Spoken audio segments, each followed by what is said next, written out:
Now, of course, because North and South have so much more significance than East and West when it comes to ecology and even the way that ecology shape cultures, it would be hard to say much about the ecological differences between East and West, but for one curious reality.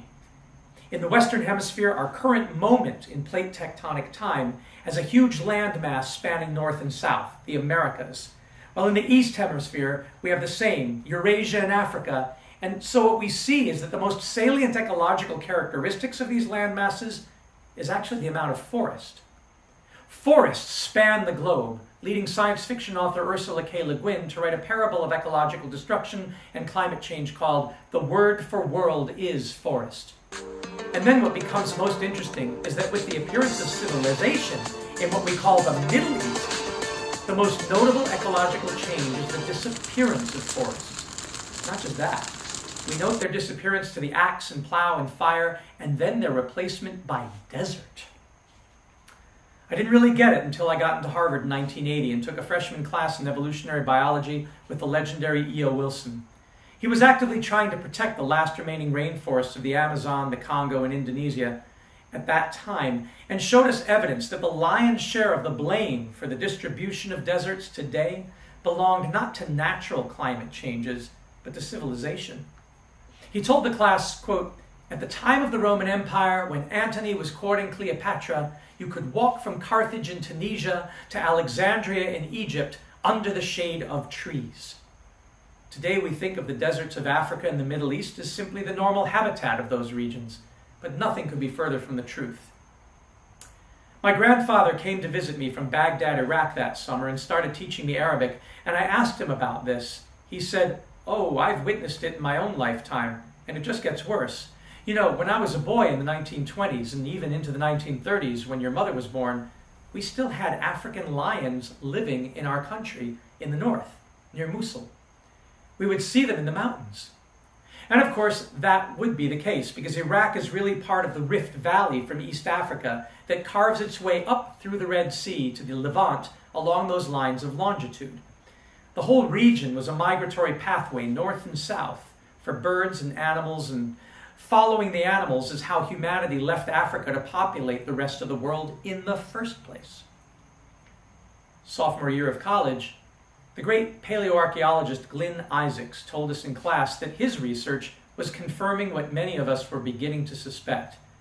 Civilizations, he said, don't usually collapse because of politics or social strife or warfare. They collapse because they destroy the ecology that supports them. Environmental collapse then fuels the social and political problems that led to civilization's collapse.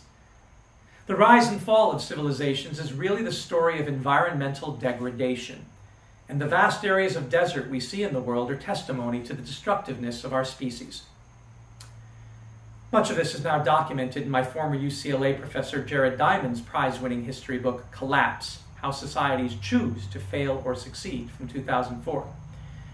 And for the first time, we began to understand why archaeologists usually found the ancient cities of the Middle East and Southeast European region by digging in desert sands and dry areas.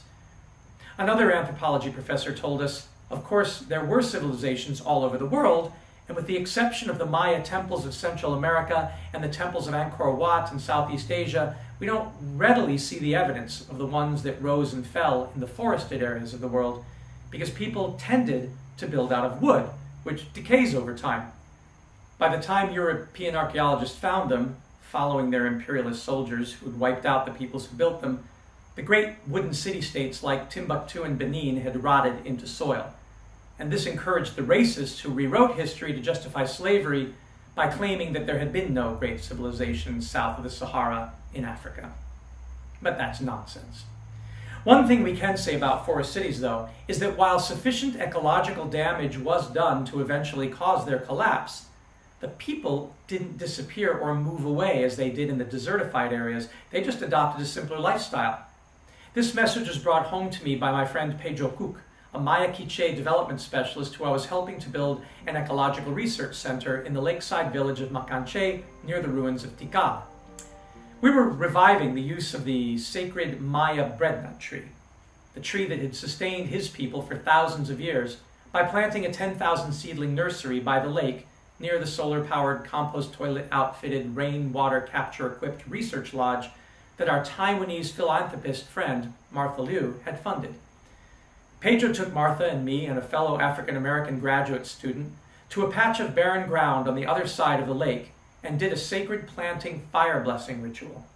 First, he reached into the barren ground and pulled up a fistful of dry sand and hardpan laterite clay. He said sadly, "This is what our land turns into when people abuse the soil by cutting down the trees and planting annual crops and grains.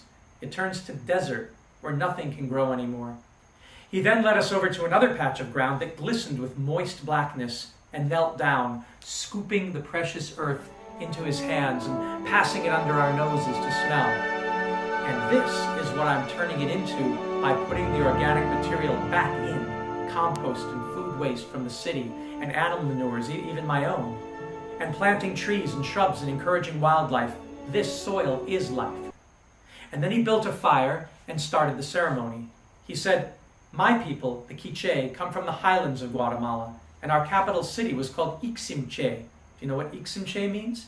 It means the tree of life, and it is the name of the Maya breadnut tree that we are planting here. The same tree whose forest surrounds Tikal and all the great ruins of our once proud civilization. You see, at one time we lived primarily off of tree cereals, making our bread from a nut from a tree that is high in protein.